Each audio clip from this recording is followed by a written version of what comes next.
The importance of ensuring that as social workers, our practice is evidence-based and also based on the most current research available is so crucial. And a research paper that I heard about on LinkedIn and felt that it was so important to the work that I do every day with my supervisees, but also my clients. So the research paper is Social Work Self-Disclosure, a supervision tool to assist early career social workers. It's by Elina McDonnell and Sarah Wayland, and it's from Advances in Social Work and Welfare Education Journal. It's very recent. I can't see a date on it. Oh, yes, I can. 2024, so it's current from this year. So the reason why I wanted to read this paper is because I think this is an issue that not just myself as a social worker and a social work supervisor, but also a lot of other social workers do regularly talk about. And it's how much do you tell clients about yourself?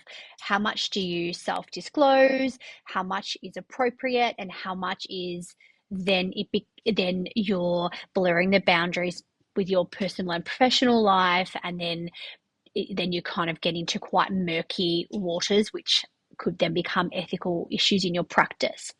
So, this paper, although the title says for early career social workers, I think even more experienced social workers would definitely get a lot of value from this paper. There's quite a few amazing resources in this paper, and I will definitely be using them in my group supervision, also my individual supervision sessions. So I've got the paper here in front of me. So there's a table in this, and it talks about the benefits of sharing your own story or your own experience with a client versus the negatives or reasons not to share. So it's very clearly laid out. And if you're someone like me and doesn't always have the either the time or the attention span to read long research articles, only then to wonder at the end, how is this relevant to me? It evokes more questions than answers. Well, if you're like me and that is you, you won't find that with this paper. So this paper it's brief, but has enough information in it to be very useful. It's got a lot of really practical tools that you can use in your practice from now. So, and take that from me, someone that has a very short attention span, that this one I was able to read in one sitting, and I was well engaged with the content. So an example from this table of benefits or reasons for sharing with a client, an example is to satisfy a client desire for information. And just to give a practical example, so if you're someone who works supporting young mothers or first time parents in a role as like an early childhood practitioner, and you may have a parent who asks you a curious question such as, oh, do you have children yourself? So this would be an example of when it may be appropriate, if you feel comfortable, to say to your client, oh yes, I do have children, or not just yet, because your client is requesting that information and they want to know, okay, do you have the experience as well of parenting? Like, do you know firsthand these challenges? So that's an example of where it may be seen as appropriate to share that with the client, only if you feel comfortable. And then the flip side of that, the reason that you may not share is it intrusive for the client? So if a client, let's say if a client is really struggling in parenting their child, and you you may have had a good intention to share with them your struggles, but it may not be appropriate and may be quite intrusive for you to talk at length about your own child misbehaving at school and how they were suspended and how they were bullying other children, and now they're school reluctant, so they're currently home making a huge mess, gaming all day while you're at work. And firstly, I would say in that case, you're providing too much information. The level of detail is not appropriate, and it's quite intrusive, for the client. And then you don't want them to be in a position where they're feeling worried for you and your situation, because then that's blurring those lines between that client social worker relationship. So that's an example of what to steer away from. And this paper really clearly also talks about this. It talks about the notion of wounded healers and the importance of us as social workers recognizing our own lived experiences and when it's appropriate to share. There's also, as I flip through this paper, and I printed it back to front because I wasn't sure how to use my printer clearly. So this is probably a bit too small to see, but I will share the link where you can find this paper. So it's got a self-disclosure, decision tree, and reflective tool in here.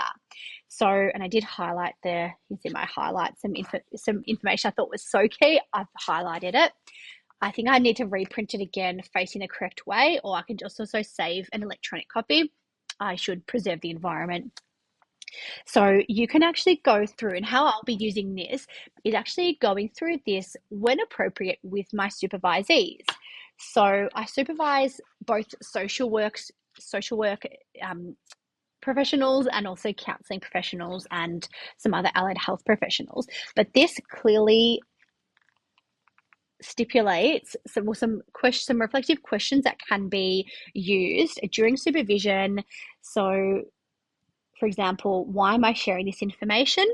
And then there's different options. So it says personal reasons or felt a connection with the client's story. Then it says, if that's the case, yes, consider not sharing this information.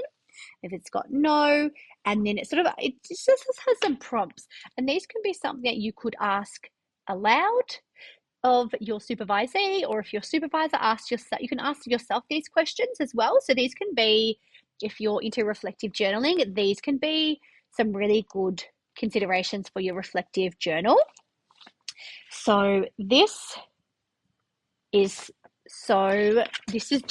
research paper is jam-packed with really highly relevant current information, and it also talks about the value of the role of peer workers, which is, of course, different to social workers, but this is all really relevant. So if you're a peer worker, you may also find this research really helpful. And it talks about the importance of the use of self in social work practice, and of course, ethical considerations, and the importance of new graduates being supported around self-disclosure. And as I said, though, even though early career social workers would definitely, this research is really targeting them, I feel it's equally relevant for all social workers, because I think the notion of self-disclosure is something that we all think about, and we can all do some reflection around why we're disclosing what we are to our clients, as we all have lived experiences, some more adverse than others, some have impacted us more than others.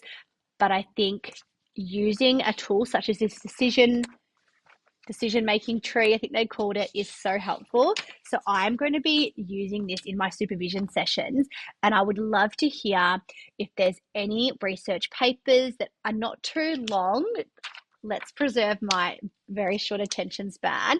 If you have research papers that aren't too long and you wanted me to read them and do a video summary, please put it in the comments below. I would love to do more of these videos. And thanks so much for tuning in, and subscribe if you'd like to hear more content from me.